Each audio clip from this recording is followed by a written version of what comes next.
Roger Williams University is hosting a crisis management seminar on May 3rd at their Providence campus. Crises, whether a natural disaster, cyber attack, or financial instability, can have severe repercussions if not handled properly. This is where crisis management plays a pivotal role. Join Roger Williams MBA students and expert speakers to learn how to prepare for the unexpected. The program is totally free and open to the public. You can register online at rwu.edu/events/crisis-management-symposium. This is the Bartholomew Town Podcast. All right, so today we continue our coverage of election 2022 as we are now less than 2 weeks away from in-person voting. Of course, early voting is already underway. And we begin looking at some of the statewide bond questions today. And we'll begin with question number 3, which is, I guess, being referred to as the green bond. I'll read for you sort of the parameters of what this question proposes before we actually get into it with some expertise here. Again, this is yes on this. The piece of literature I'm reading comes from Yes on 3, so obviously pro this bond, and it's again the green bond and combating climate change in Rhode Island is how it's pushed. The first component is a municipal resilience program, $16 million, administered by the Rhode Island Infrastructure Bank to help local communities restore and improve resiliency of vulnerable coastal habitats, river and stream floodplains, and infrastructure. The second component is the Small Business Energy Loan Program. That's a $5 million bond administered by the Infrastructure Bank to help small businesses green their operations. It provides grants and 0 or below market rate loans for the implementation of these clean energy projects. There's also the Narragansett Bay and Watershed Restoration element. That's a $3 million bond to restore and protect water quality, aquatic habitats, and the environmental sustainability of Narragansett Bay and the state's watersheds. Roger Williams Park and Zoo, $12 million for the construction of a state-of-the-art carbon-neutral education center and event pavilion. A forest and habitat restoration element, $3 million for forest health management and wildlife habitat projects. $4 million for brownfields and matching grants. This is $4 million in matching grants that would go in tandem with additional funding. That is designed to clean up former industrialized sites or brownfields so that they can be revitalized in neighborhoods and be returned to the tax rolls, create jobs, so on and so forth. $5 million for open space, an investment to protect open space to enhance communities. It provides $3 million for state land conservation programs used to acquire and conserve lands of statewide interest and significance, and $2 million in matching grants for municipalities, land trusts, and nonprofit conservation land organizations to preserve valuable open space.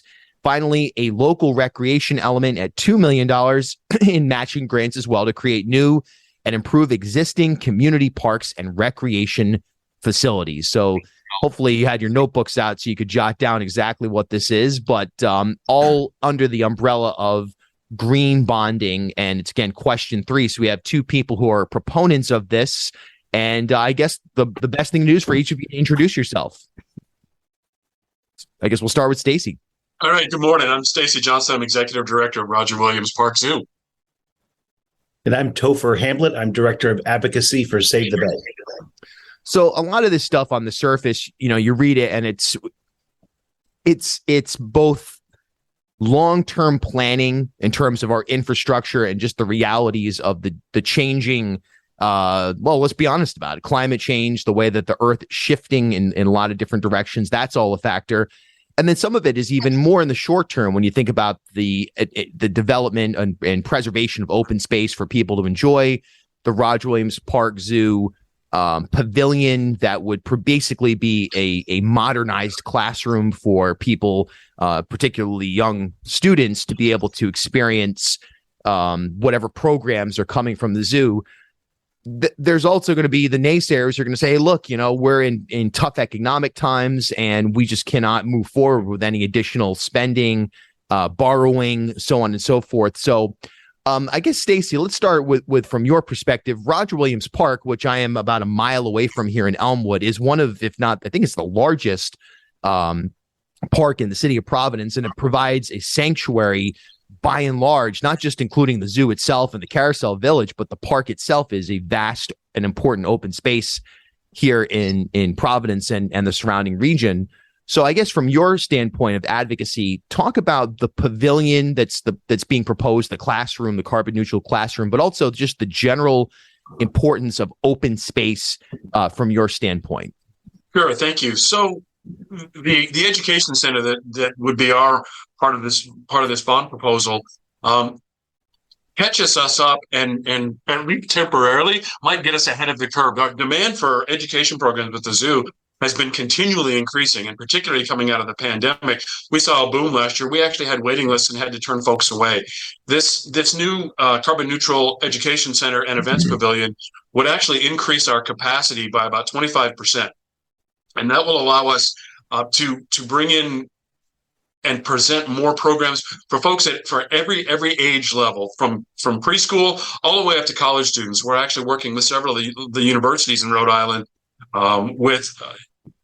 to present, I guess, and team teach animal science courses. So there's an opportunity for pretty much every stratum of society. And as you mentioned, the open space that Roger Williams Park provides is unmatched anywhere. I mean, at 150 years old, this is one of the original major city parks in the United States.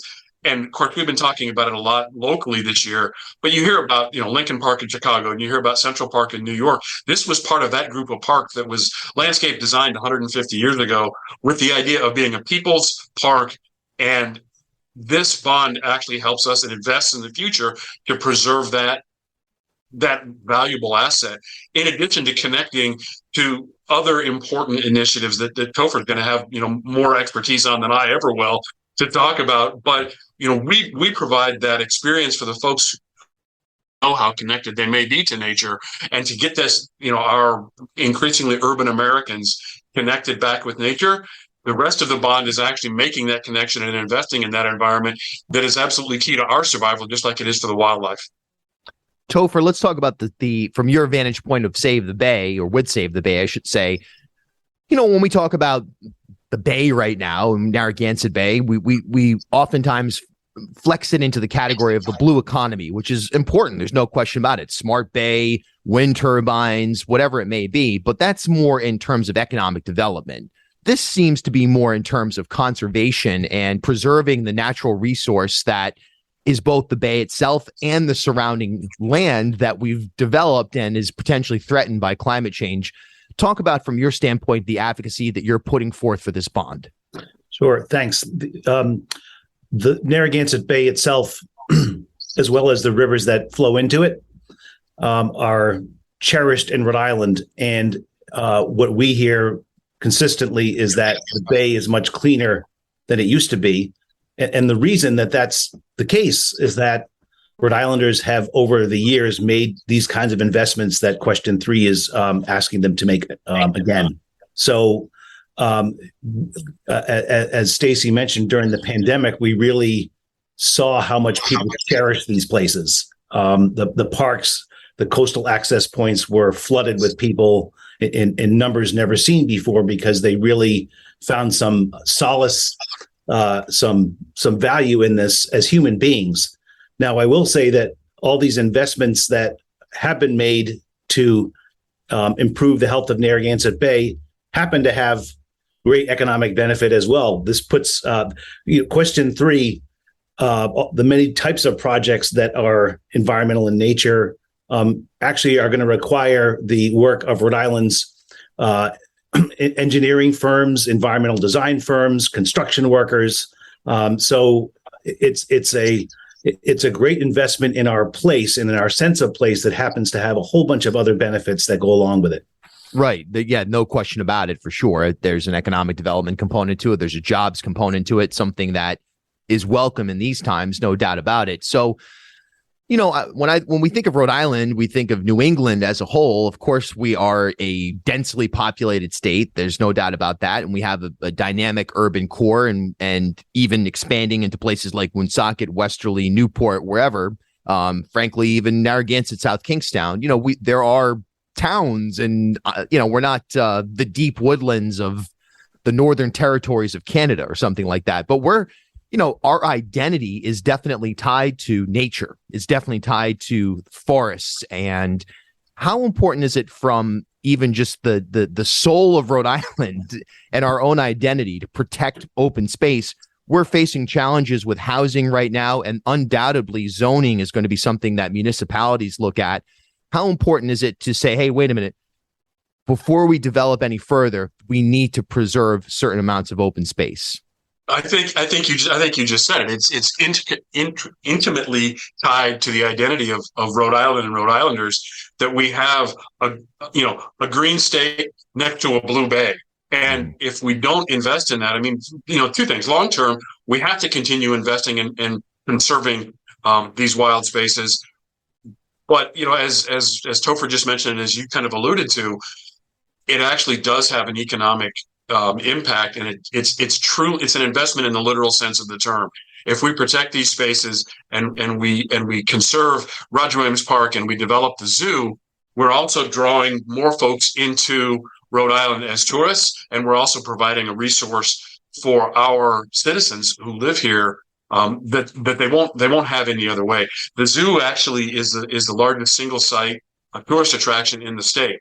We did an economic impact study last year and found that we have over $75 million annual economic impact on the state. It's way outside for our annual budget. But what we are finding is that we are contributing as an economic engine to the development of the state and the business aspect of what's going on. And extrapolating that to broadly our coastline and the bay itself and Block Island Sound, the whole operation, Topher, I guess, build off of that notion that this, the more we develop our tourism, ourselves as an attractive place from a tourism standpoint, clearly the further the state is going to be able to grow from both a cultural and economic standpoint. It's really important. And that is, as you said, Bill, it's in our, the environment, the bay, our upland areas, those are in our soul. They are important to our sense of self and identity and place. And I think the fact that Rhode Islanders have time and again voted to support these green bonds in big numbers, meaning 70+% consistently, shows that there's a real just deep value of Rhode Island's environment is cherished, and of course we can and should develop as a state, but we should also protect the goose that lays the golden egg, and that is our environment itself. And so I think that Rhode Islanders really feel it in their bones, that it's important that we protect and maintain and improve our natural resources here. We've seen the cost of not maintaining something before, and that's our roads and bridges, right? The cost of not protecting and maintaining and improving ends up being much more than if we can continue to regularly invest in the protection and maintenance of our most cherished places. Let's imagine each of you will kind of go around. You're getting on an elevator. I don't know where. Let's say the Graduate Hotel, and you happen to walk on, and there's a person who's wearing a "No on 3" T-shirt or something like that. They're carrying a sign, and that you've got 30 seconds as the elevator is going down to try to convert this person to yes on 3. We'll start with Stacey. What's the elevator pitch to someone who is opposed to this bond? Sure, it's the environmental education pitch. It's okay. You know what? All creatures on Earth require food, water, shelter, space in the proper arrangement. It's much easier to invest in protecting something than it is to repairing it, and that's what this bond is all about. Topher? To a "No on 3" T-shirt, I would say "Yo on 3," and I would say, just if you love going to the beach, if you love going to the shore, if you love going fishing, if you want all these things to be available to your grandchildren and future generations of Rhode Island, vote yes on 3. Last couple of minutes here. There's no line item on this bond. In other words, you can't go through it and say, if you're the voter and you walk into the booth and say, I love the sound of that environmental education center, but I don't really care about protecting watersheds. I don't know who would say that. They probably shouldn't be voting if that's the case anyway. But but there's no line item. It's kind of an all or nothing. Do you think that in general, when we build out bonding, this is the right approach to kind of build these large groups of systemic programs that definitely work in concert with each other, but maybe a bit overwhelming to certain segments of voters? I mean, I guess we'll see if it passes or not, but as these are designed, do you think we're designing our bond questions or our referenda the right way? I think that's a fair question. I know when the green bonds started being introduced, maybe a little bit more than a decade ago, the thought was Rhode Islanders love their environment, and let's put something in there for everyone. And I think that's the approach that was taken. I understand it. Sometimes things get added to the bond that are peripherally related to Rhode Island's love of nature and open space. But overall, it's actually, while there are many items on the bond itself, it's a pretty cohesive package. That again, there's something for folks in cities, on coastlines, folks who love to be on our rivers and our state parks and things like that. So I think it actually they're actually a pretty good reflection of Rhode Islanders and what we love. And from our perspective, at the zoo, what I've discovered, particularly because I'm a new Rhode Islander, I've only been here less than a year now. It's been a team building exercise too, and I expect to see some long-term connections and some long-term activities that go beyond this election cycle, and really we will share the load and get more done in the future. One thing I like to also remind the voters on the last green bond that went around, the investment paid off almost immediately. I know for the zoo's part, the part that built the Faces of the Rainforest exhibit at the zoo, from an economic impact perspective and attendance perspective, it paid for itself in the first year of being open. And I know the other projects that were connected with it had the same sort of results. So this really has an additive effect, and I think that's an important thing to keep in mind. Gentlemen, really appreciate you coming on today. This is bond question 3. It's on your ballot if you're engaged in early voting or mail voting, and obviously when you go into the polls on November 8th. And hey, a lot of people, regular listeners to this show know that I am a major proponent of all of these things. And it's a major reason why we love Rhode Island so much. So thank you guys for your advocacy. Thank you, Bill. With the increasing legalization of cannabis across the country, including most recently Rhode Island, the cannabis industry is growing at a rapidly accelerating pace. If you are already in the industry or wondering what is the best path to break into the cannabis field, well, the University of Rhode Island has a program to help educate you in the evolving space. Fully accredited by URI's College of Pharmacy, the online certificate program covers topics related to product development, chemical analysis and testing, and patient and customer therapeutics. The next application deadline for the spring 2023 session is November 29th, and courses start January 10th. Join them at 2 upcoming info sessions and learn more at uri.edu/online/cannabis or give them a call at 401-874-5280. At HealthSource RI for Employers, we provide access to health insurance to more than 1,100 local businesses and nonprofits, and 96% of them renew through us every year. Maybe it's our choice of 19 different health plans, our 10 years of customizing solutions, or our one local team of dedicated experts helping employers find quality health insurance. See how our numbers stack up for you. Learn more at healthsourceri.com/employers.